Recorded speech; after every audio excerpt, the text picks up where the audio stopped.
In my story Out of the Flames, we catch up with police detective Manhattan Sloane after a new street drug takes the life of a teenage family friend. She must notify the parents, and that sends her on a dangerous path where law and justice don't mean the same thing. Sloane had made several death notifications, but none where she knew the victim and her family. Each time she became more familiar with the process, be clear and concise, and say the word dead. Reactions varied, but most included surprise the police were at the door, the shock of the news, the hope Sloane had made a mistake, and finally the horror when reality set in. During it all, Sloane needed to remain detached. She feared that would be her downfall in this case. At the apartment door, Sloane raised and then lowered her hand several times, searching for the courage to turn the Rodriguez's world upside down. She dreaded to think whenever they remembered this day, the day they lost their child, the image of her would forever burn in their memories. Eric waited. He taught her not to rush this important and somber job. "You got this," he whispered. After tucking away her trepidation, she knocked on the door. At 6 o'clock on a Saturday morning, Shelley's mother should be home, while their father should be getting ready for work. The door opened, and like so many times before, Fabiola greeted her with a smile. "Morning, Sloane. It's early even for you." "Is Gus still here?" Sloane asked, unable to return the smile. Fabiola glanced back over her shoulder. "He's finishing breakfast." "This is my partner, Eric Decker. May we come in? I need a word with you both." Sure." When she let them pass, Fabiola's raised eyebrows and shaky voice told Sloane she suspected a problem.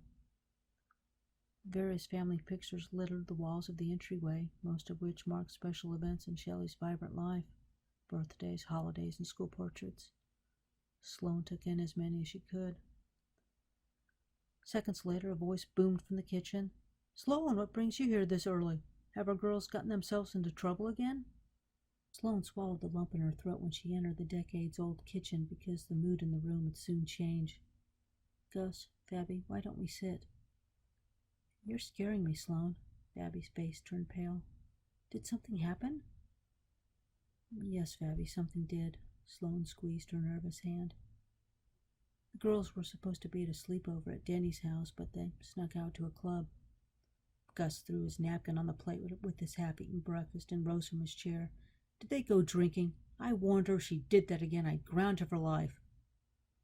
"Mr. Rodriguez, please, let's sit back down." Eric used a calm voice to cajole him into returning to his seat. "Yes, Gus, they went drinking last night." Sloane paused until Gus stopped squirming in his chair. "When they went to the club, Danny and Shelley bought ecstasy from a local drug dealer." Gus and Fabby lowered and shook their heads. "Were they arrested?" Fabby asked. Sloane ignored the question and the chill in the room, bracing herself for her next words. "Both girls overdosed and were taken to Bayside Hospital. They did everything they could, but Shelley didn't make it. Shelley is dead." She said the three essential words. There'd be no mistaking what Sloane had said and what it meant. Their only daughter would never come home. No more birthday parties for Sloane and her wife to attend. No more school pictures for their daughters to exchange. At first, no one made a sound.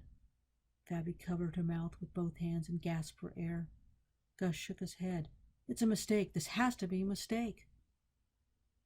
Both stared at Sloane as if hoping for a sign it wasn't true, but none came. Reality hit them in the gut. Fabby rocked in place and wailed. Her screams and moans ripped Sloane's heart in two.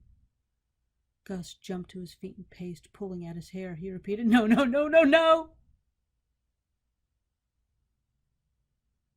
After Sloane and Eric walked out the door, Sloane stopped and clenched her fists.